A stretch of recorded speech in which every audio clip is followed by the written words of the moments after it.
Yeah, when you're up to your eyeballs in shit, you need to learn to keep your mouth shut.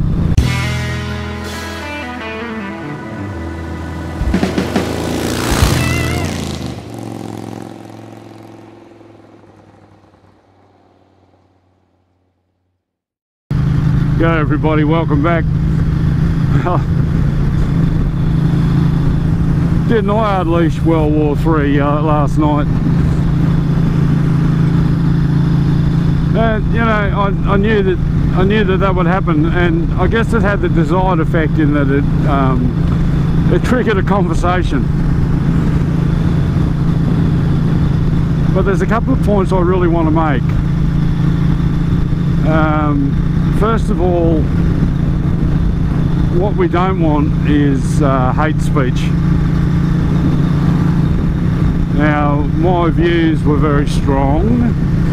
However, I did say in the title of the video, and I made a comment that it was essentially, this is my view, my opinion, changed my mind. Now, what ended up happening was, as I stated in the original video, there's two distinct camps, and the cyclists came out in defence of their passion, and you know, they're obviously very, very passionate about what they do, and I'm sure they've all got their own reasons, whether it be rehabilitation, whether it be fitness, whether it be just a recreational pursuit, whether it be a communal activity where they get together with their mates and compete against each other and go and have coffees or whatever. Not so, like, I'm not questioning the motive behind cycling, and it's, you know, it's a case of live and let live, and I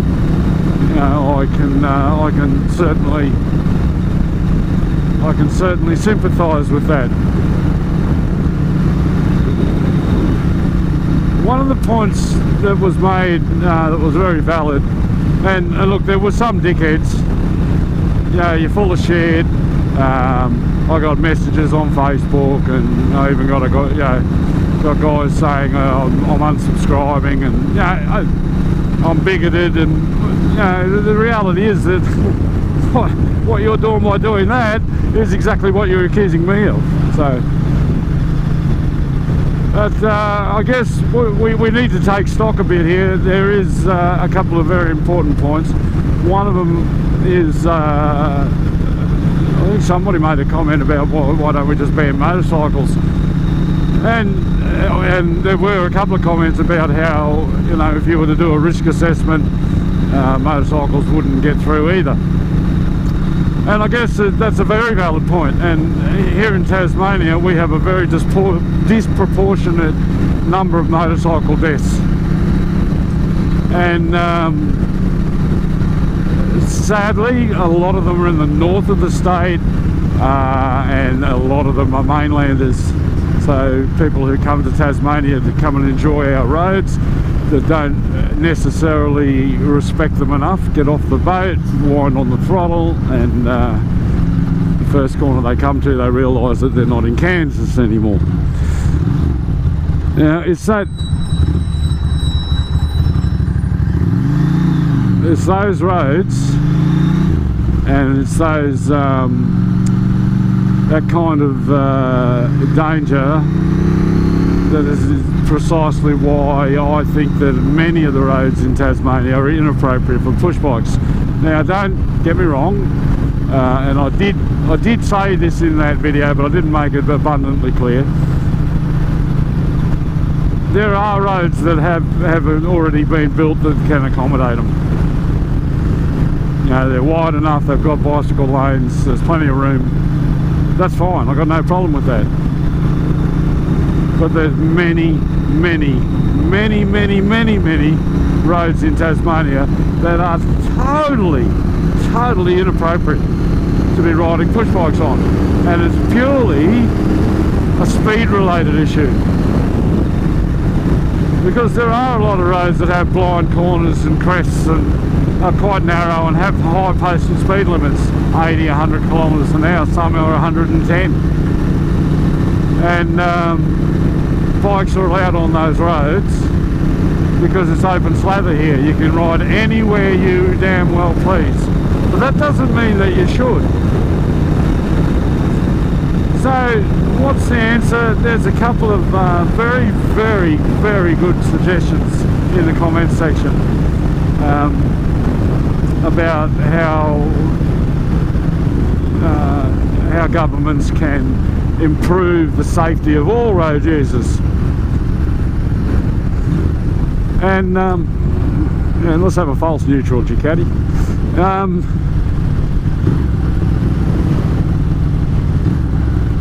See, this is a privilege as a motorcyclist, and these guys in the cars probably aren't going to appreciate it, but there's some cool bikes in that lot.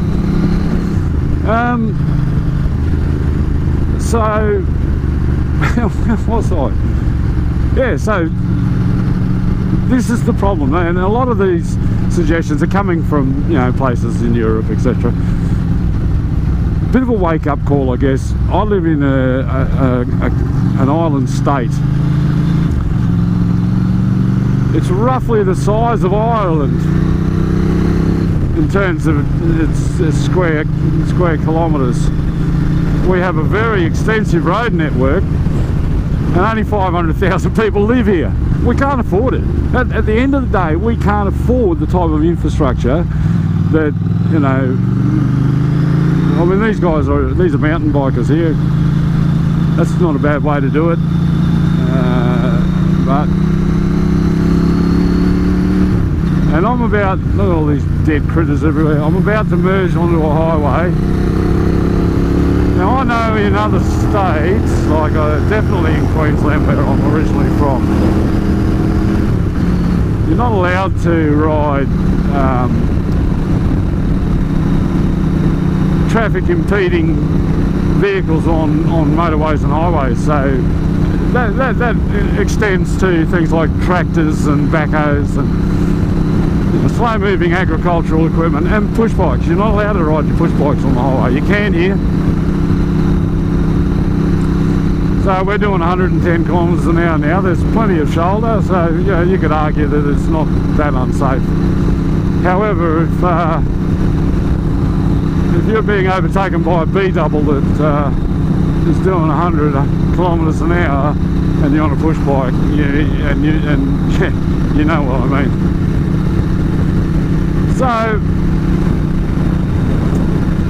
we can't afford to fix the roads we got. We can't afford to put wider roads, because you've got to remember, every metre of width that you add to a road is adding to the cost. You know, they could build the road network to accommodate the majority of road users a lot cheaper if they're not accommodating push bikes. So there's that.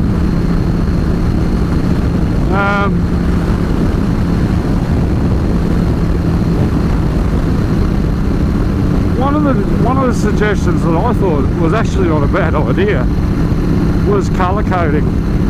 So you have a subcommittee somewhere that's responsible for reviewing roads in certain areas that are popular for push bikes to determine whether or not they're appropriate. So you have a set of criteria, and this is what irks me about the whole crossing the white line thing. All those white lines are put there for a reason.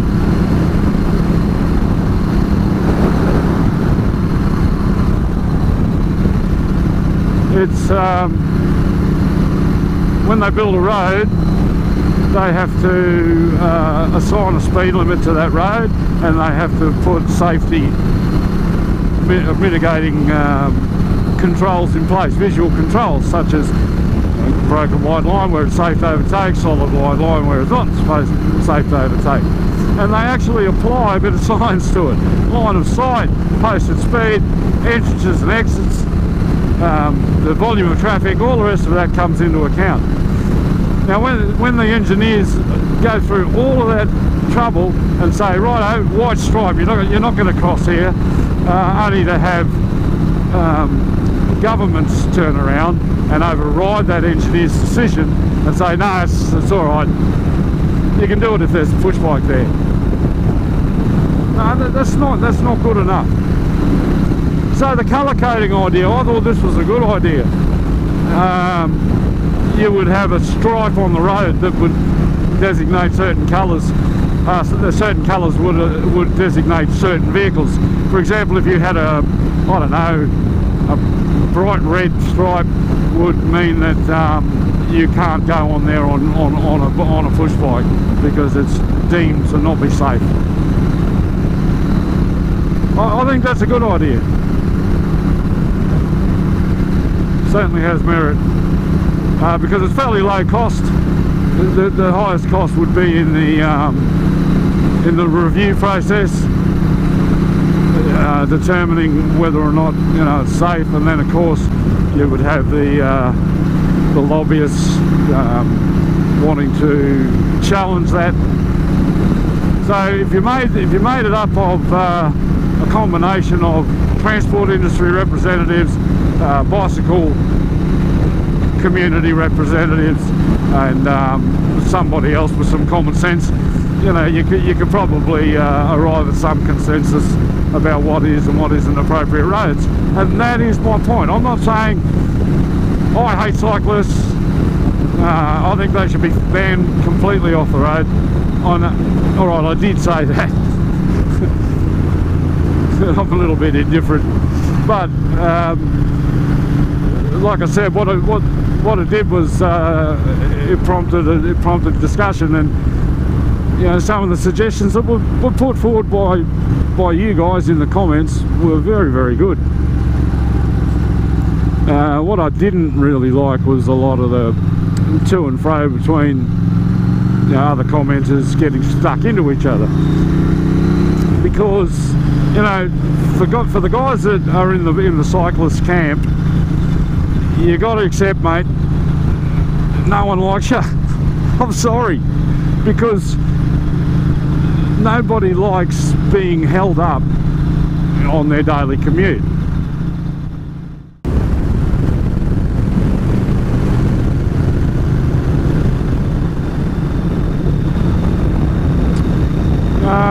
This video might be broken up a little bit, because I've sort of thought about a few different things after I turn the camera off, turn it back on again, and so the scenery changes. Sorry about that. The other thing that I didn't touch on is standards, vehicle standards. Now, it was pointed out to me, and sort of made me stop and take pause, that a lot of engineering goes into modern top shelf, the high level bicycle design and manufacture, and there's a lot of cutting edge technology being put into frames and other components, which is great. It's good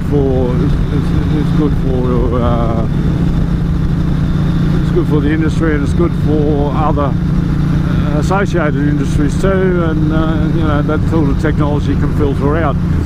But there's a massive gap in terms of what I'm allowed to put on the road in terms of vehicle standards, and that's safety standards predominantly versus push bike. So even just forget about the fact that the brakes and tyres and all the rest of it. Lighting standards. Cyclists don't use rear vision mirrors. If they put lighting on their bikes at all, it's predominantly a warning device. So you've got a modulated rear light that's flashing, and front mounted LEDs that flash. And one of the things that always got up my nose, and still does, is when you'd be riding at crack of dawn and going to work or something, and there'd be someone coming at you with a helmet mounted friggin' flashing LED pointing right in your eyes, strobing, sending you into an epileptic fit. they have standards for a reason. So lights have to be a certain height off the ground, they have to be pitched at a certain angle, they have to have a certain number of lumens. You need to have indicators to tell people that you're turning left or you're turning right. You need to have a stoplight, you need to have a tail light. All of these things that you need to have on a vehicle should extend to bicycles if they want to occupy the same space as other mechanised transport. So we need a solution. Who's going to pay for it? How do we do it? So instead of sitting there saying you're an asshole, your family should be dead, you're bloody, all you motorcyclists should be shot on sight, and all these other things that, you know, the crap that comes through my inbox. How about being constructive about it instead of being overly defensive about it? Because here's the facts. The ball's in your court. We don't like you on the road because you hold up the traffic. You carry on about that because you have this perception of, and rightfully so, that you know, you're in mortal danger. Might make you think about maybe your leisure activities, but anyway, you're not going to, so let's accept that.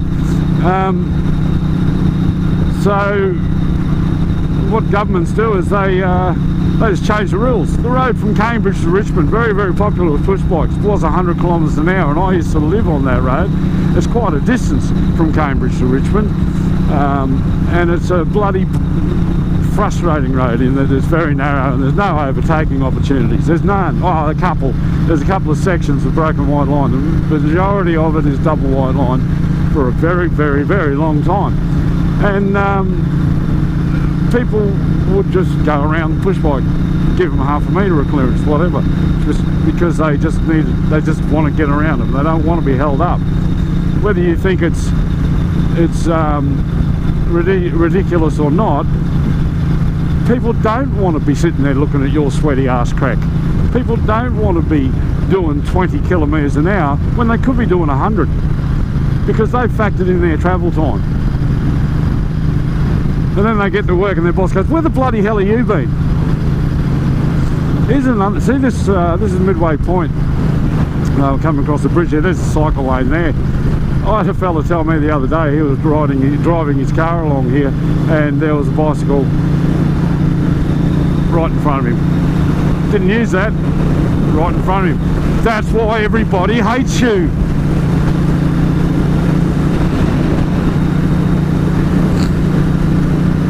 That's the, and I guess the other thing that I didn't make abundantly clear was that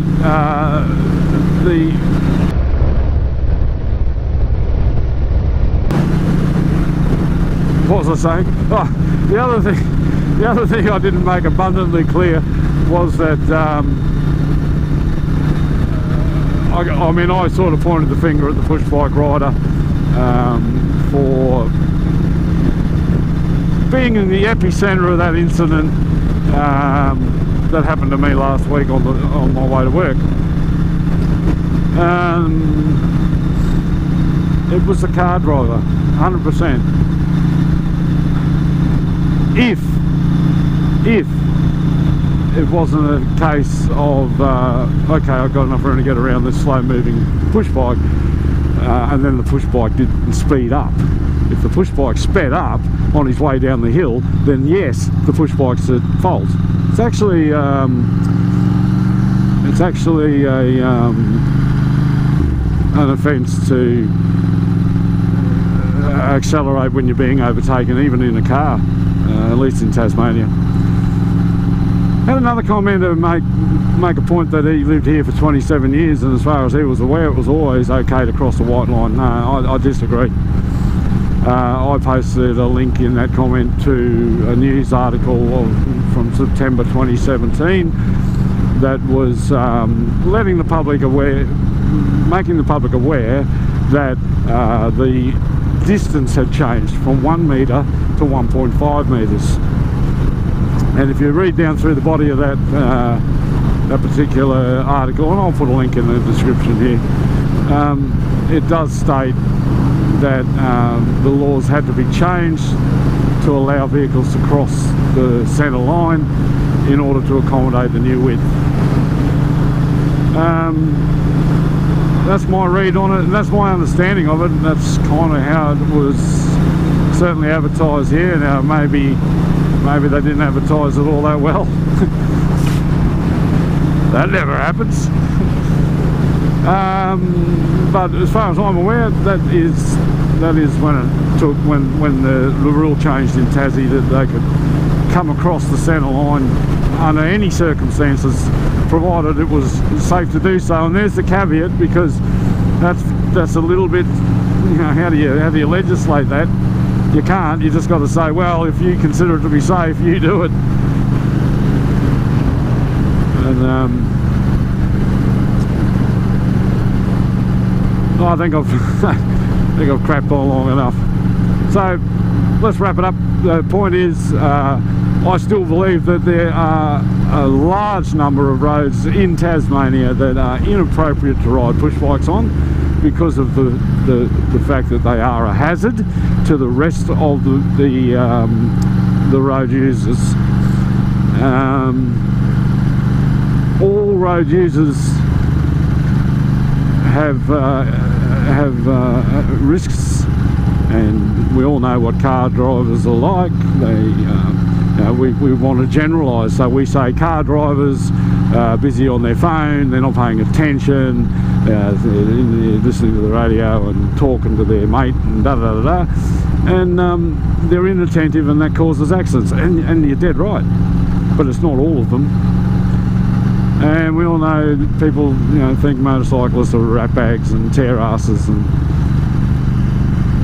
oh, that's what car drivers think of us anyway. But we're not all of us. I am. Some of you aren't. A bit like the Gillette ad, isn't it?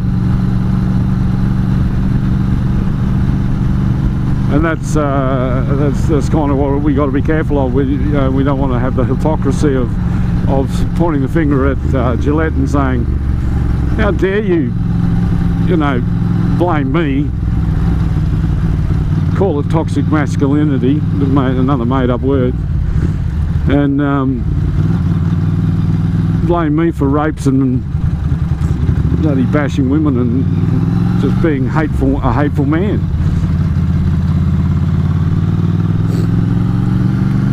And then turn around and say that you know, all you cyclists need to get off the road. So I'm aware of the hypocrisy. But like I said, it prompted debate, and some good, some bad. It was always going to be a risk. Listen, thanks for everyone for contributing to that video. If it gets ugly, I'm going to remove comments. I don't want to see threats of violence. I don't want to see people being assholes. So let's keep it civil. Go and have a heated debate. That's fine. But I think we should all listen to the other person's point of view. And that's a two-way street. Thanks for watching. Don't forget to like, subscribe and comment, and I'll catch you next time if you're still hanging around on Andy's Motorcycle Obsessions. Bye for now.